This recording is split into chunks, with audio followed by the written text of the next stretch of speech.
Something wrong? To the man who loves art for its own sake, it is frequently in its least important and lowliest manifestations that the keenest pleasure is to be derived. Hmm? Oh, if you say so, Holmes.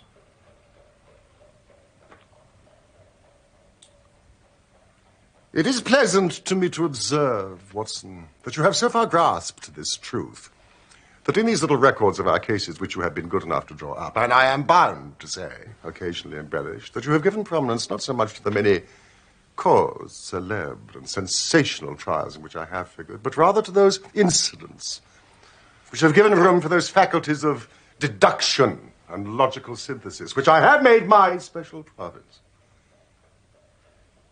Kind of you to say so, Holmes.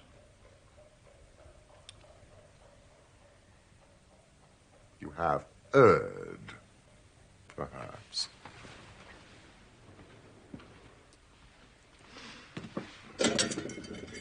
You have erred. In attempting to put color and life into each of your statements, instead of confining yourself to placing upon record that severe reasoning from cause to effect, which is really the only notable feature about the thing.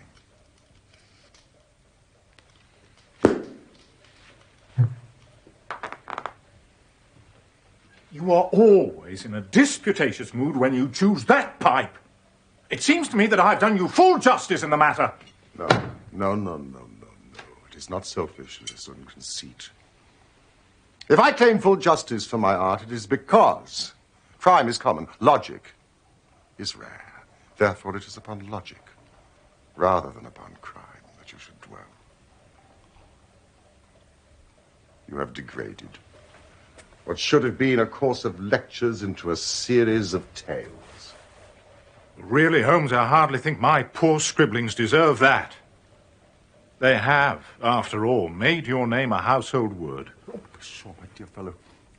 What do the public, the great and observant public, who can hardly tell a weeder by his tooth or a compositor by his left thumb, care about the finer shades of analysis and deduction? But indeed, if you are trivial, I cannot blame you. The days of the great cases are past. Man, or at least criminal man, has lost all enterprise and originality. Oh, surely not. I fear so. As to my little practice, it seems to be degenerating into an agency for recovering lost lead pencils and giving advice to young ladies from boarding schools. My dear, dear friend, how can you say such a thing? I think I have touched bottom. Finally, however, this note I had this morning marks my 0 point, I fancy. Well, goodness, who is it from? Read it. Dear Mr. Holmes, I am very anxious to consult you as to whether I should or should not accept a situation which has been offered to me as a governess. I shall call at 10:30 tomorrow if I do not inconvenience you. Yours faithfully, Violet Hunter.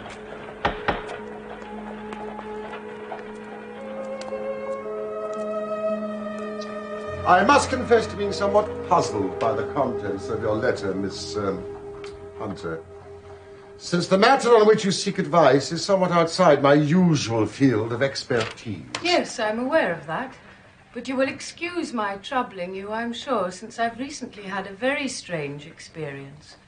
Indeed. As I have no parents or relations of any sort from whom I could ask advice, I thought perhaps you would be kind enough to tell me what I should do. I shall be happy to serve you in any way I can. Pray, proceed. There's a well-known agency for governesses in the West End called Westerways, and I've lately been calling there about once a week in order to see whether anything has turned up which might suit me.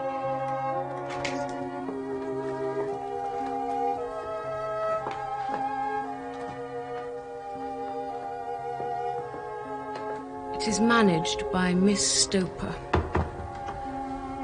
She sits alone in her own office, and the ladies who are seeking employment wait in the anteroom and are then shown in one by one when she consults her ledgers and sees whether she has anything which might suit them. Miss Green has been on our books for some years and has excellent references. In fact, were it not for the swift return to Kuala Lumpur of her present employer, who finds her most satisfactory, she would not be available today for your consideration.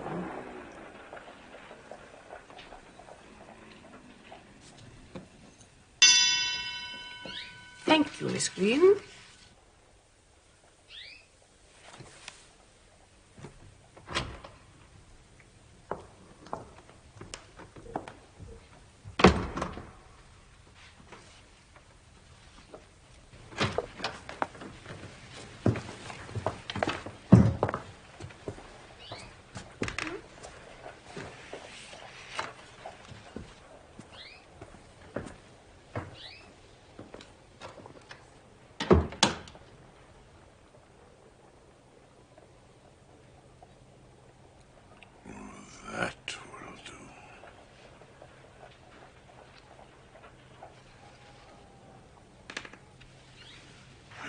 Ask for anything better. Oh, capital. Capital. Splendid. Please be seated, Miss Hunter. Now then, you're looking for a situation, miss. Yes, sir. As a governess. Yes, sir. And what salary do you ask? I had £4 a month in my last place with Colonel Spence Munro. He has given her an excellent reference, Mr. Rucastle. Oh, doubtless, doubtless. But £4 a month. If that seems too much... Too much? Oh, tut, sweating, rank sweating. How could anyone offer so pitiful a sum to a lady of such attraction and accomplishments? My accomplishments, sir, may be less than you imagine. A little French, a little German, music, drawing. Oh, tut, that is quite beside the question. The point is, have you or have you not the bearing and deportment of a lady? I mean, that is it in a nutshell. I would hope to have ladylike qualities, sir. If you have not, then you are not fitted for the rearing of a child whose background and qualities point to a brilliant future. And if you have, how could any gentleman ask you to condescend to accept anything under 3 figures? 3 figures, sir? Your salary with me, madam, would commence at £100 a year. I hardly know what to say. It has also been my custom to advance my young ladies a small portion of their salary beforehand, so that they might meet any little expenses of their journey and their wardrobe. Thank you, sir. May I ask where you live? Oh, Hampshire. Charming rural place, the Copper Beeches. 5 miles on the further side of Winchester. Oh, it is the most lovely country, my dear young lady. And the dearest old country house. And my duties, sir. I should be glad to know what they would be. 1 child. 1 dear little romper, just 6 years old. How charming. Oh, Miss Stoper. If you could only see him killing cockroaches with his slipper. 3 of them gone before you could wink. Very clever. My sole duties, then, are to take charge of a single child? Oh, no. Not so, my dear young lady. Oh. What else, then? Well, your duty would be, as I'm sure your good sense would suggest, to obey any little commands that my wife might give. You said commands. Well, provided, of course, that they were such commands as any young lady might with propriety obey.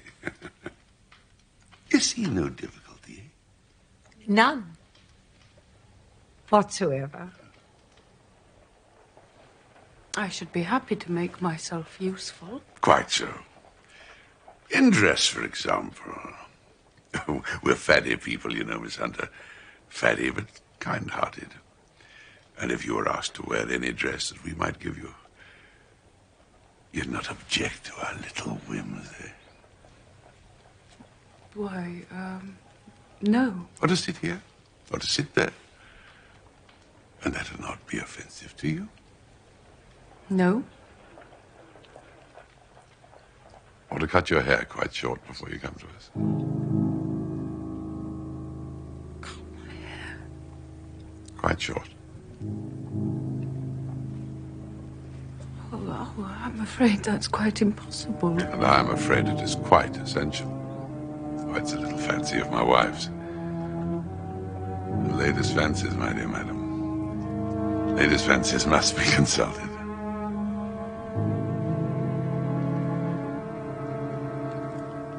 So you won't cut your hair? No, sir, I'm afraid I could not. Ah, well. It is a pity. Because in other respects you might have done very nicely. In that case, Miss Stoper, I'd best inspect some more of your ladies.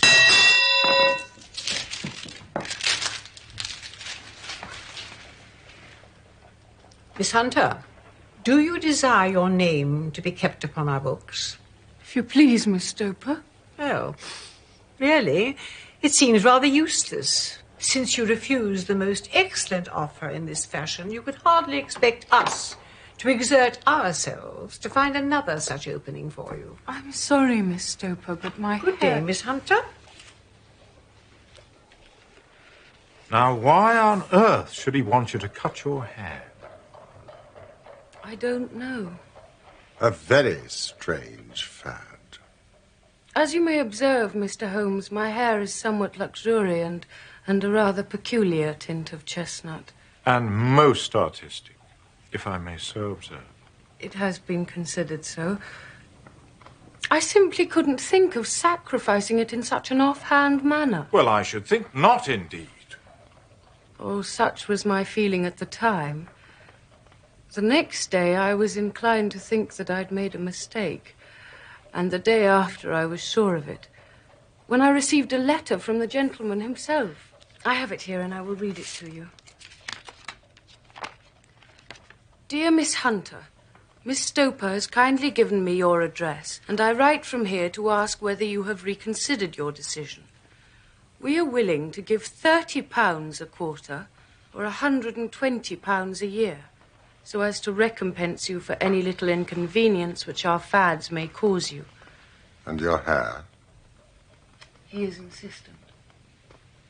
As regards your hair, it is no doubt a pity, especially as I could not help remarking its beauty during our short interview.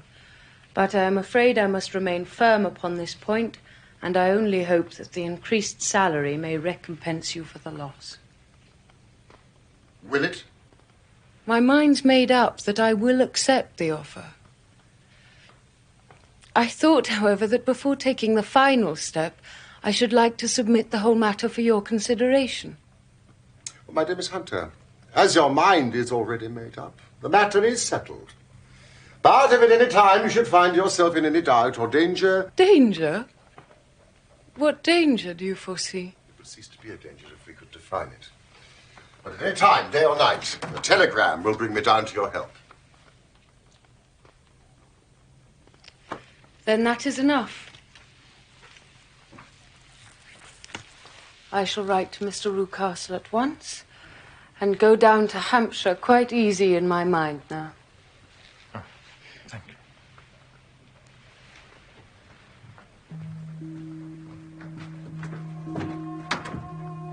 Well, Holmes?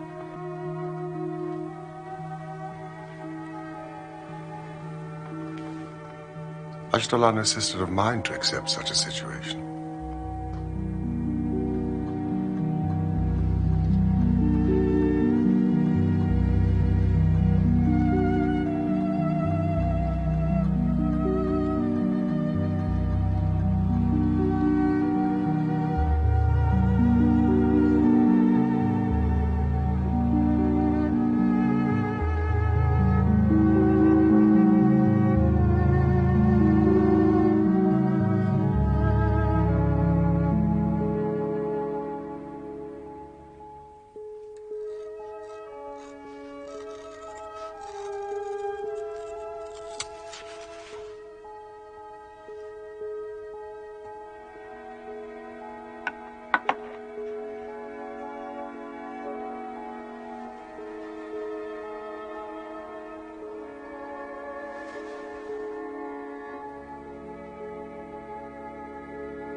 He likes to keep us secure. But you look apprehensive, Miss Hunter. Not at all, Mr. Rucastle. Good, good.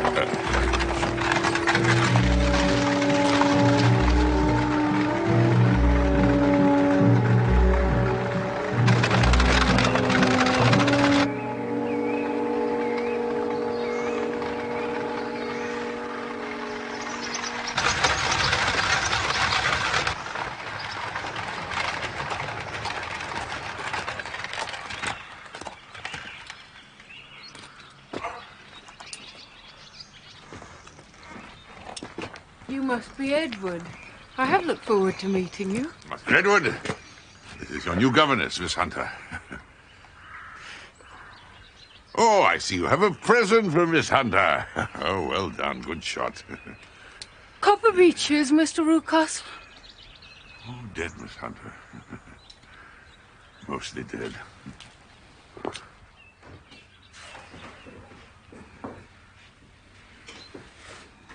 Here we are, then. Come in, come in. Oh, Mrs. Toller, this is Miss Violet Hunter, who is taking up the position of governess to Master Edward.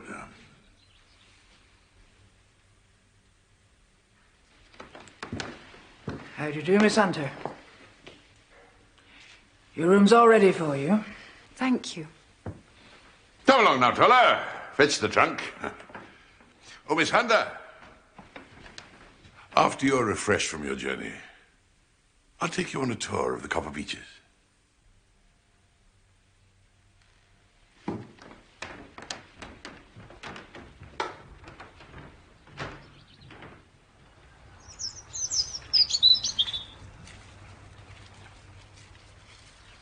Premises are certainly extensive, Mr. Rucastle. Oh, yes. And extensive premises need protection. Look in here.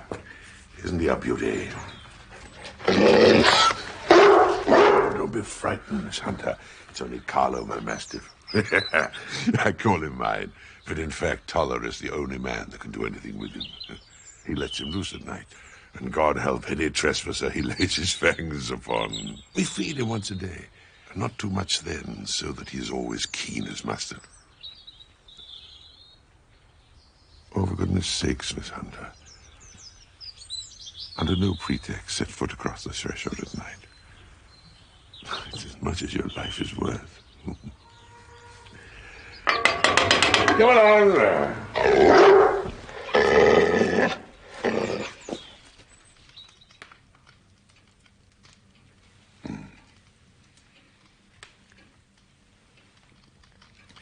Mrs. Rucastle will be here shortly.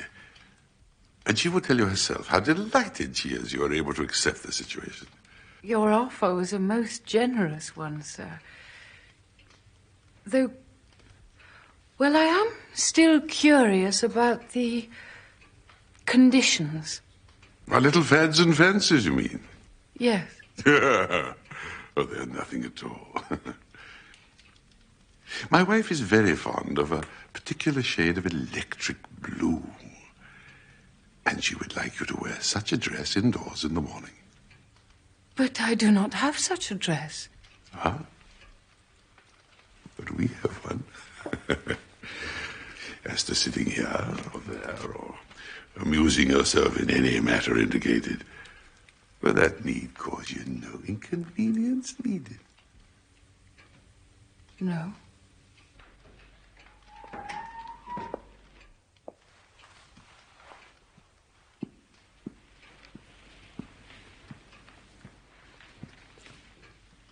How do you do, Miss Hunter? I'm sorry I was not here to greet you. A slight indisposition.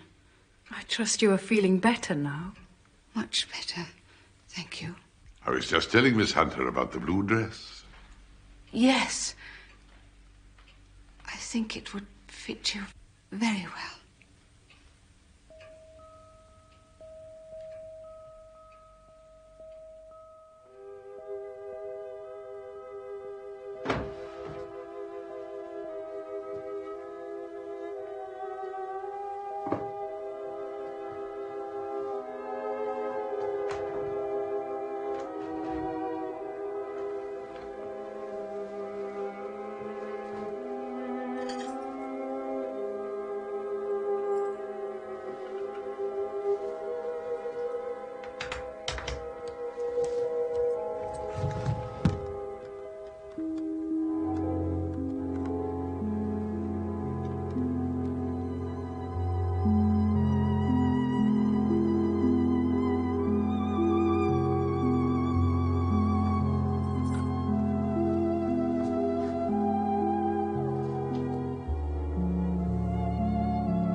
I wonder what desperate circumstances could occasion such an appeal.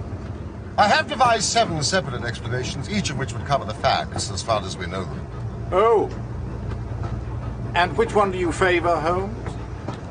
At the moment, I have no favorites. Data. I cannot make bricks without clay. Well, it's nice to get away from the fogs of Baker Street now and again. What delightful little farms these are, don't you agree? Aren't they fresh and beautiful? Do you know, Watson, it is one of the curses of having a mind with a turn like mine that I must look at everything with reference to my own special subject. Well, it doesn't make the scenery any less admirable, does it? You look at these scattered houses and you are impressed by their beauty. I look at them, and the only thought which comes to me is a feeling of their isolation and of the impunity with which crime may be committed. Good heavens. Who would associate crime with these dear old homesteads?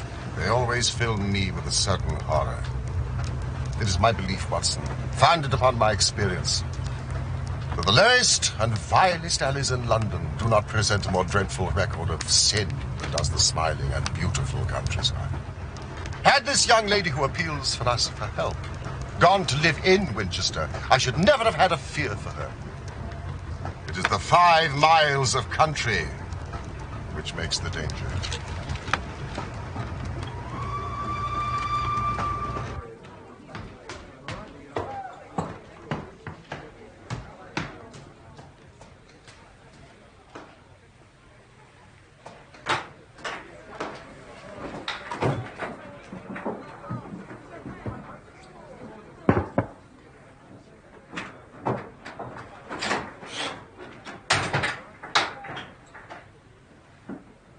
What can it mean, Mr. Holmes? We cannot theorize without data, I'm afraid. Please, continue, Miss Hunter. In the first place, I may say that I've met on the whole with no actual ill treatment from Mr. and Mrs. Rucastle. But I'm not easy in my mind about them. And I cannot understand them. What cannot you understand? The reasons for their conduct. For 2 days after my arrival at the Copper Beeches, my life was very quiet. On the 3rd, I went downstairs after breakfast to find Mr. and Mrs. Rucastle in the drawing room. Mr. Rucastle informed me that a dress, an electric blue dress, had been laid out for me in my bedroom and asked me to put it on. I did as he requested.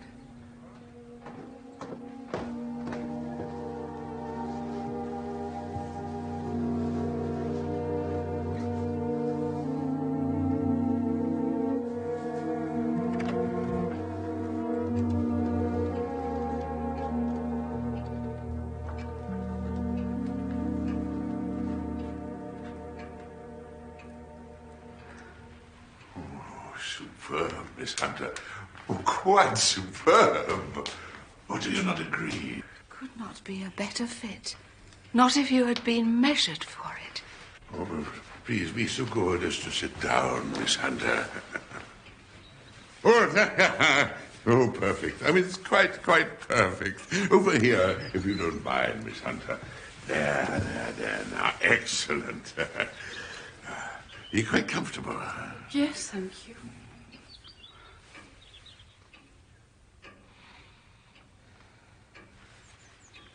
How long do you wish me to remain here, sir? Well, an hour, perhaps. Perhaps longer.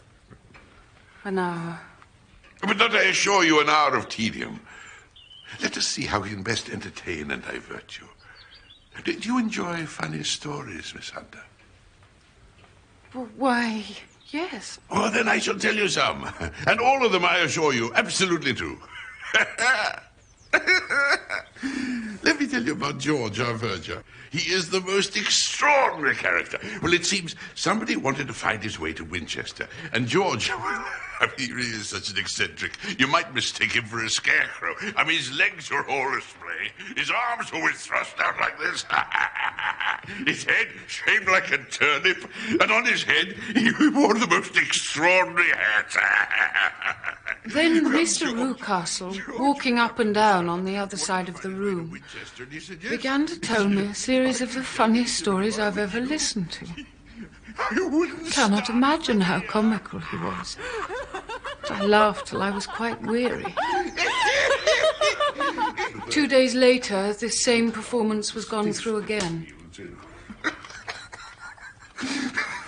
This is a piece of cod that passeth all understanding. Oh, bless my soul. Is that the hour already? Time's passed very quickly, and most amusingly so. Well, I'm glad to hear you say so. But now, it is time for you to attend to your duties, so go and change your dress, and then look to little Edward in the nursery. You can easily imagine, Mr. Holmes, how curious I became as to what the meaning of this extraordinary performance could be. Since my face was always turned away from the window, I became consumed with the desire to see what was going on behind my back. On the very next occasion, I managed to conceal a small piece of mirror in my hand. Oh, George, I can't tell you.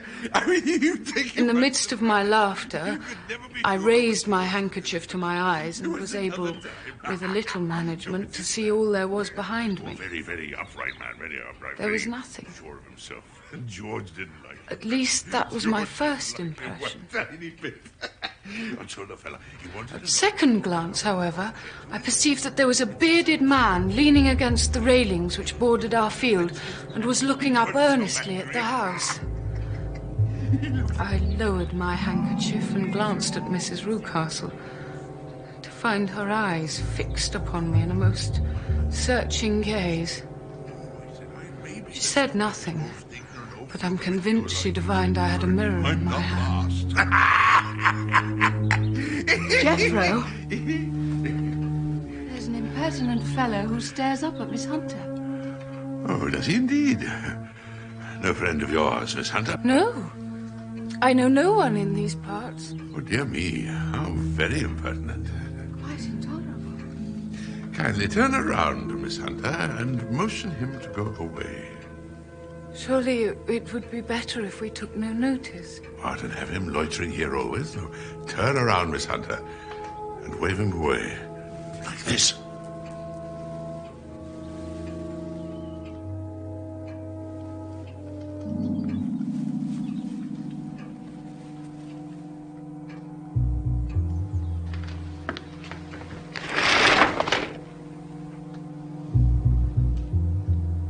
That was a week ago.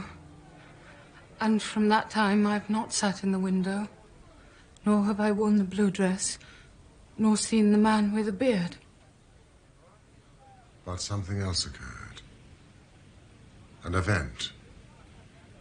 Which caused you to summon me with such urgency. Yes. Yes. Oh, Mr. Holmes, I've never been so frightened. Do not distress yourself, Miss Hunter. Compose yourself, and then tell us what it was.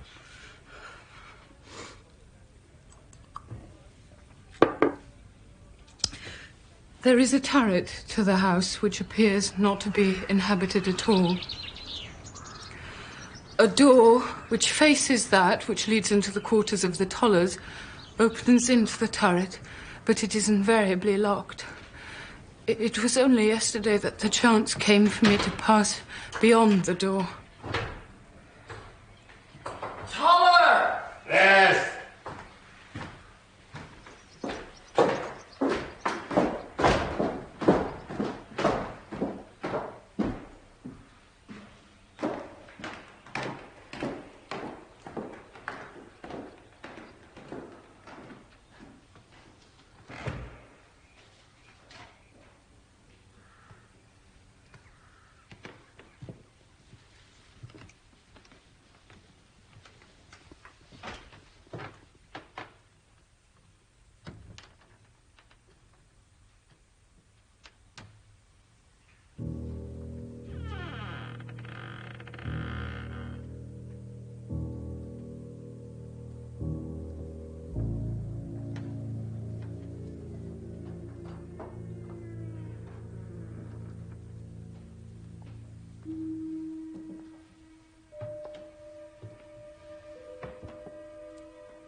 I thought it must be when I saw the door open.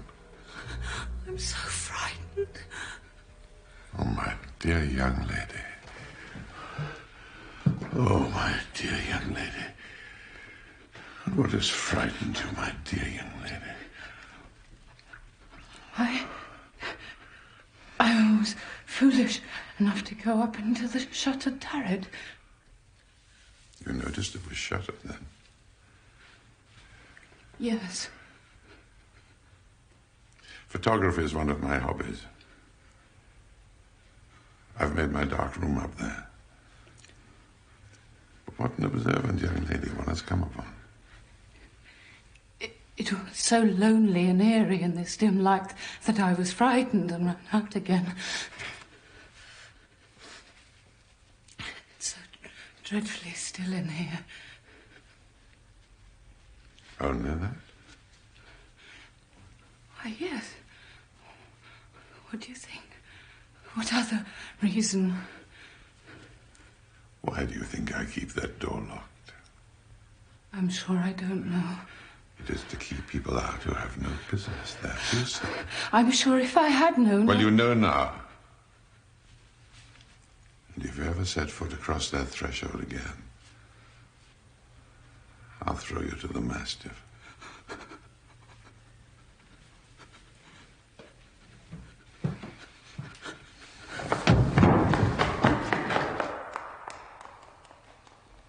I was so terrified that I didn't know what to do.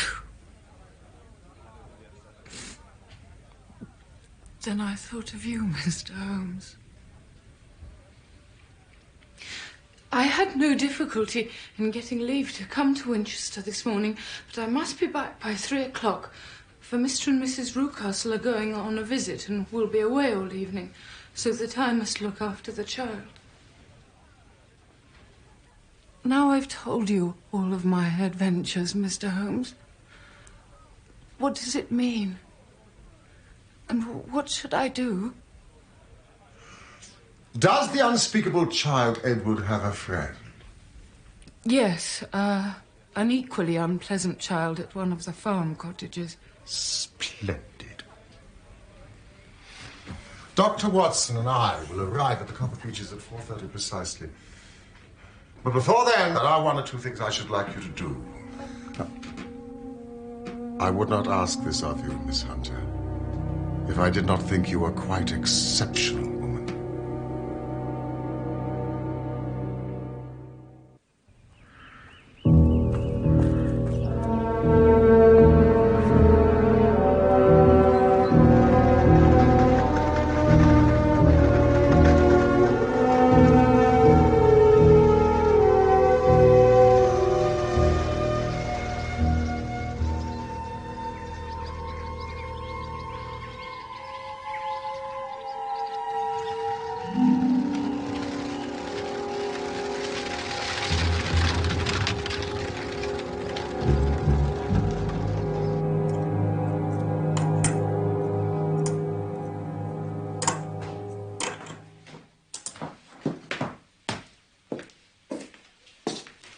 Done what you should have.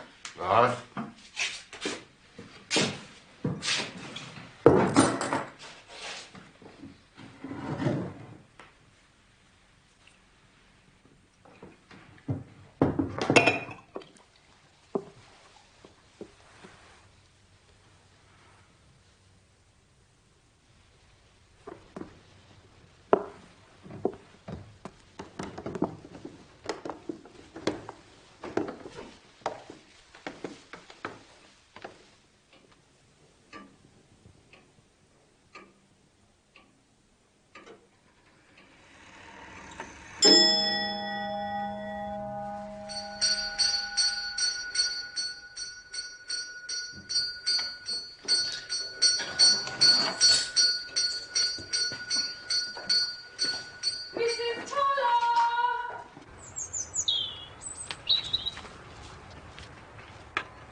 I think Edwards locked himself in the cellar. The cellar? Well, I can't find him anywhere, and it is past his tea time. Well, just the same, I don't see why Master Edward would have locked himself in the cellar. Well, the door was open earlier. I saw Toller come out with a bottle.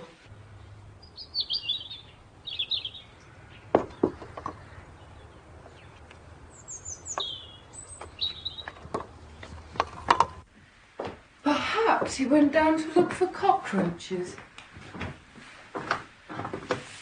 It's locked.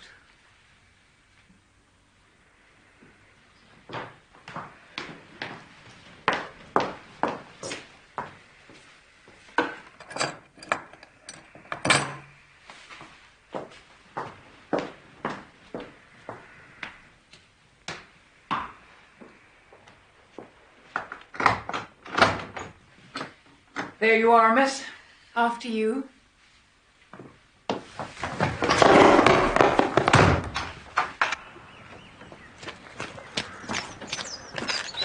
Our destination. Holmes, can we be quite sure the mastiff isn't loose? We can be sure of nothing until we reach the house.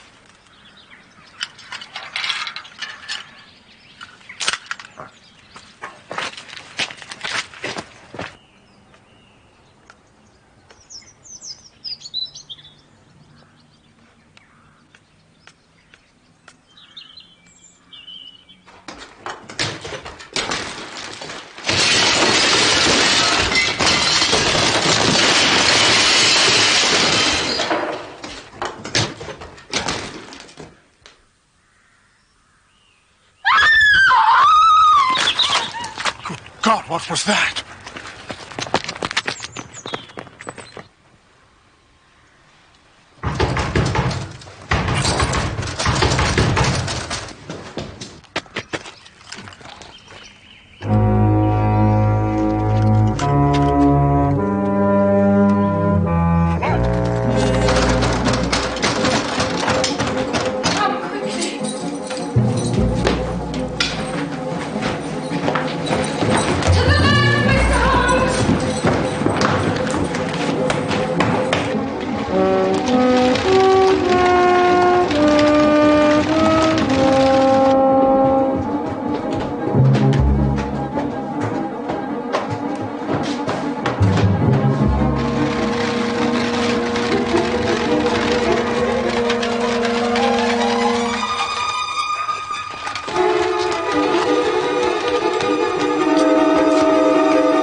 Someone's gone across the roof. Alice! Alice! Alice! Alice!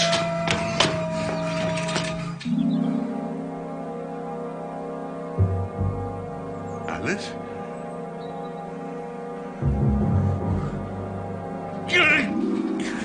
Where is my daughter? It is for me to ask you that. His daughter? You spies. Thieves and spies! I've caught you, have I? I have you in my power. Just serve you! What does he mean? He's gone for that dog.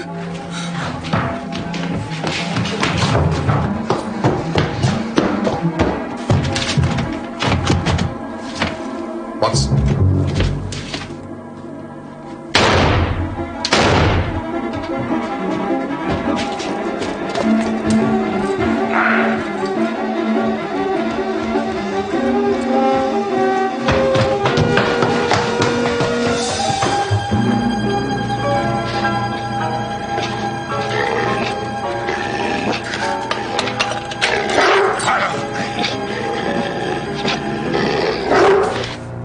Loose the dog! He's not been fed for 2 days! Quick before it's too late!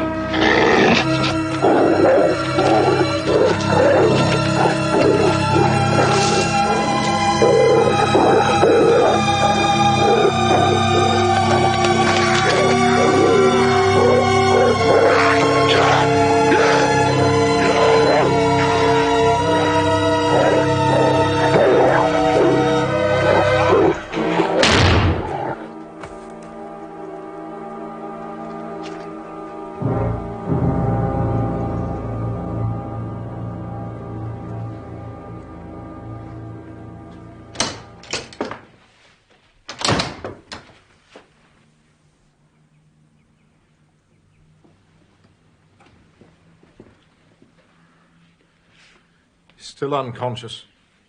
I've done what I can for him. He now needs a surgeon as soon as possible. I've dispatched Toller and Mrs. Rucastle to summon such assistance. Oh, miss, it's a pity you didn't let me know what you were planning. I could have told you your pains were wasted.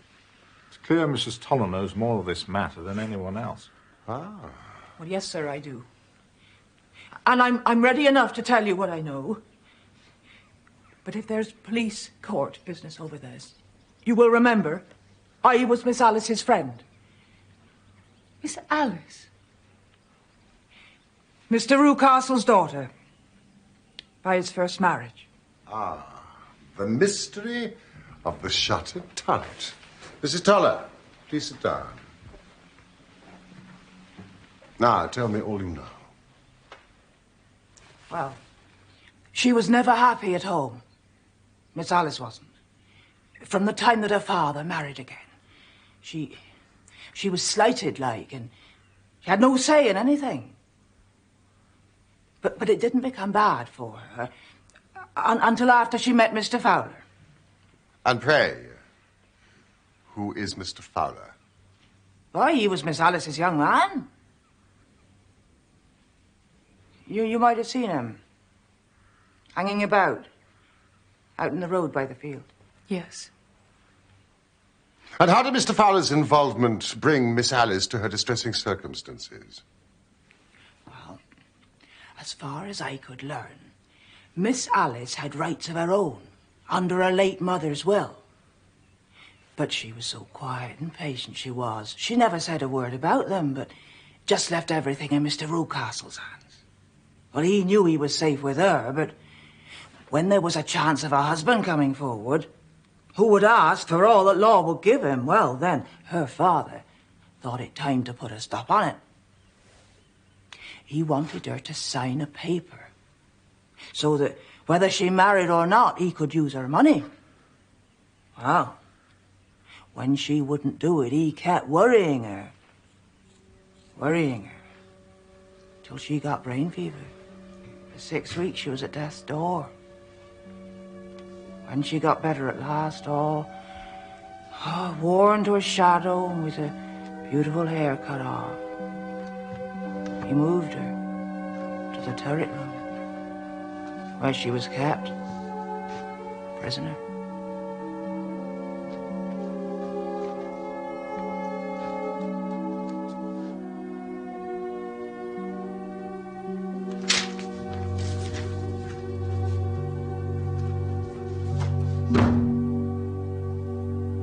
But that didn't make no change in her young man. And he stuck to her. True as a man could be. And then Mr. Rucastle brought Miss Hunter down from London in order to impersonate his daughter and get rid of the young man. Well, that was it, sir. But Mr. Fowler, being a persevering gentleman, as a good sailor should be, blockaded the house. And having met you, succeeded by certain arguments, metallic and otherwise, in convincing you that your interests were the same as his? Mr. Fowler was a very kind-spoken, free-handed gentleman.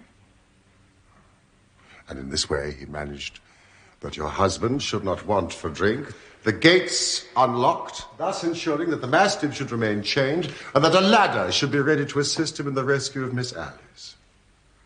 You have it, sir. Just as it happened.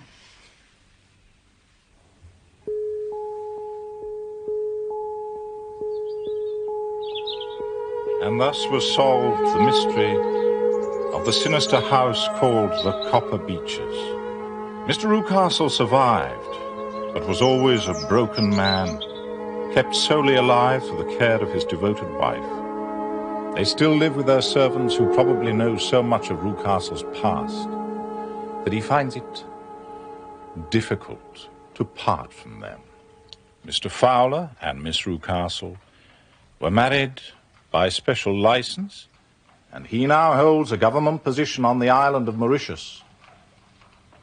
Miss Hunter is now head of a private school in Walsall, where, I gather, she has met with considerable success. There, Holmes. Your verdict. An admirable account, Watson. Oh, you don't think I've put too much color and life into it?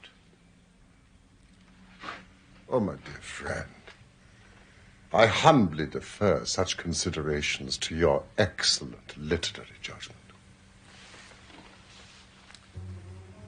Good.